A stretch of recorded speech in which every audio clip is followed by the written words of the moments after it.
নানামুখী সংকটে কক্সবাজারের টেকনাফে স্থবির হয়ে পড়েছে সাধারণ মানুষের জীবন জীবিকা।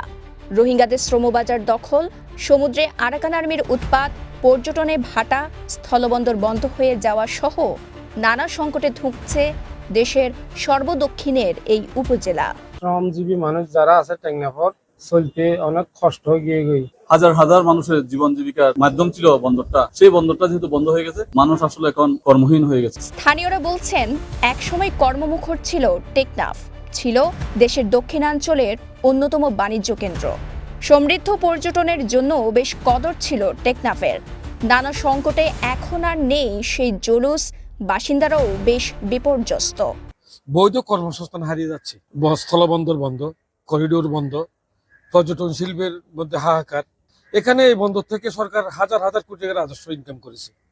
হঠাৎ করে এই বন্দর কেন বন্ধ হয়ে গেল? তাদের দাবি, 2017 সালের পর ধীরে ধীরে টেকনাফের শ্রমবাজারের দখল নেয় রোহিঙ্গারা। এতে কর্মহীন হয়ে পড়েছেন দিনমজুর সহ বিভিন্ন খাতের শ্রমজীবীরা। আবার সাম্প্রতিক সময়ে বঙ্গোপসাগর ও নাফ নদীতে উৎপাত বেড়েছে আরাকান আর্মির, যখন তখন ধরে নিয়ে যাচ্ছে জেলেদের। এতে জাল নিয়ে সমুদ্রে নামতেও ভয় পাচ্ছেন জেলেরা। জিবা আটকগুলো লগিয়ে আর আব্বা এবং আর দুয়া ছোট ভাই আছে, আর দুয়া আর বুড়ো স্টাফ আছে। নাম নদীর মাঝে সকালবেলা মাছ ধরতে গিয়ে আজকের সময় মায়ের মান আরাকান আর্মি বন্দুক তাক করি তারা দড়ি লগিয়ে ঠিক আনুমানিক 12টার দিকে রোহিঙ্গা আরাকান বাহিনী ওদেরকে ধরে নিয়ে যাবে। আবার মায়ানমারের সঙ্গে সম্পর্কের অবনতি ও আরাকানে অস্থিরতা ঘিরে চলতি বছরের শুরুর দিকে বন্ধ হয়ে যায় টেকনাফ স্থলবন্দর। তাছাড়া 2022 সাল থেকে বন্ধ রয়েছে শাহপরী দ্বীপের গবাদি পশুর করিডোর। এতে একদিকে যেমন বাণিজ্যের স্থবিরতা নেমে আসে, তেমনি কর্মহীন হয়ে পড়েন কয়েক হাজার মানুষ। অপরাধ বলতে এখন তো কোনো আইন অনুষ্ঠান নাই, সে কারণে তো অবশ্যই অপরাধ হবে। এই করিডোর না যে প্রায় 7-8 বছর ধরে বন্ধ।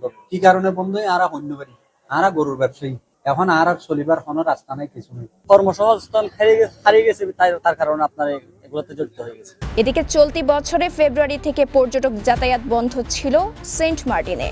এর প্রভাব পড়ে টেকনাফেও। কর্মহীন হয়ে পড়েন পর্যটন খাতের স্থানীয় শ্রমজীবী ও ব্যবসায়ীরা। নভেম্বর থেকে সেন্ট মার্টিন পর্যটকদের জন্য উন্মুক্ত করে দেওয়া হলেও আনাগোনা নেই পর্যটকদের। আমি এমন একটা পরিকল্পনা নেব যেখানে ব্যবসাও হবে, যেখানে টুরিস্টেরাও যাবে সেন্ট মার্টিনে, সেখানে আপনার রমরমা ব্যবসাও হবে, আবার মানুষ চলেও আসবে এবং জীব বৈচিত্র্য রক্ষা হবে।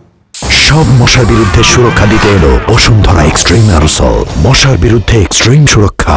স্থানীয় রাজনীতিবিদদের দাবি, টেকনাফের এমন বেহাল পরিস্থিতির জন্য দায়ী কিছু সরকারি সিদ্ধান্ত। যে কোনো সিদ্ধান্ত গ্রহণের আগে দেশের জনগণের জীবন জীবিকার কথা বিবেচনার পরামর্শ তাদের। কোনো ধরনের সিদ্ধান্ত যখনই নেওয়া হয়, এটা ওই অঞ্চলের মানুষের জীবন মান, ওই অঞ্চলের মানুষের জীবন জীবিকা চিন্তা করে নেওয়া হবে। আমি হঠাৎ করে টেকনাফ বন্দরটা ধরেন এক ধরনের বন্ধ আছে, সেখানকার মানুষের অবস্থা খারাপ। ধরেন হঠাৎ করে টেকনাফের মানুষজন তারা হচ্ছে যে নাফ নদীতে তারা মাছ ধরতে পারছে না। তারপর আরো যেই ধরনের সিদ্ধান্তগুলো নেওয়া হচ্ছে, কিন্তু ওই সিদ্ধান্ত ওখানকার মানুষ আসলে কি চায়? বৈধ ব্যবসা এবং বৈধ কর্মসংস্থানের দ্বার উন্মোচন করার জন্য আমি জোর দাবি জানাচ্ছি। তবে সরকারি কর্মকর্তারা বলছেন, কর্মমুখী শিক্ষায় পরিস্থিতি বদলাতে পারে টেকনাফের। মনে হয় যে এখানকার মানুষের শিক্ষার হারটি অনেক কম। এই শিক্ষার হার কম হওয়ার কারণে আসলে বিকল্প কর্মসংস্থান খুঁজে নেওয়ার মানুষের যে স্বাভাবিক প্রবণতা, সেই প্রবণতাটি সফলতা এখানে খুবই কম, যার কারণে বেশিরভাগ মানুষই মাছ ব্যবসা কিংবা টমটম চালনা এগুলোকেই পেশা হিসেবে বেছে নেয়। উপকূলীয় এলাকার টেকনাফের সাধারণ মানুষের জীবিকার উপর এমন আঘাত স্থানীয়দের মাদক সংশ্লিষ্টতা সহ নানা অপরাধের দিকে ঠেলে দিচ্ছে। তাই দ্রুত এই পরিস্থিতির অবসানের দাবি সুশীল সমাজের। কক্সবাজার থেকে মিশু দাশগুপ্তের পাঠানো তথ্যচিত্রে সাফা মারওয়া, কালের কণ্ঠ, চট্টগ্রাম।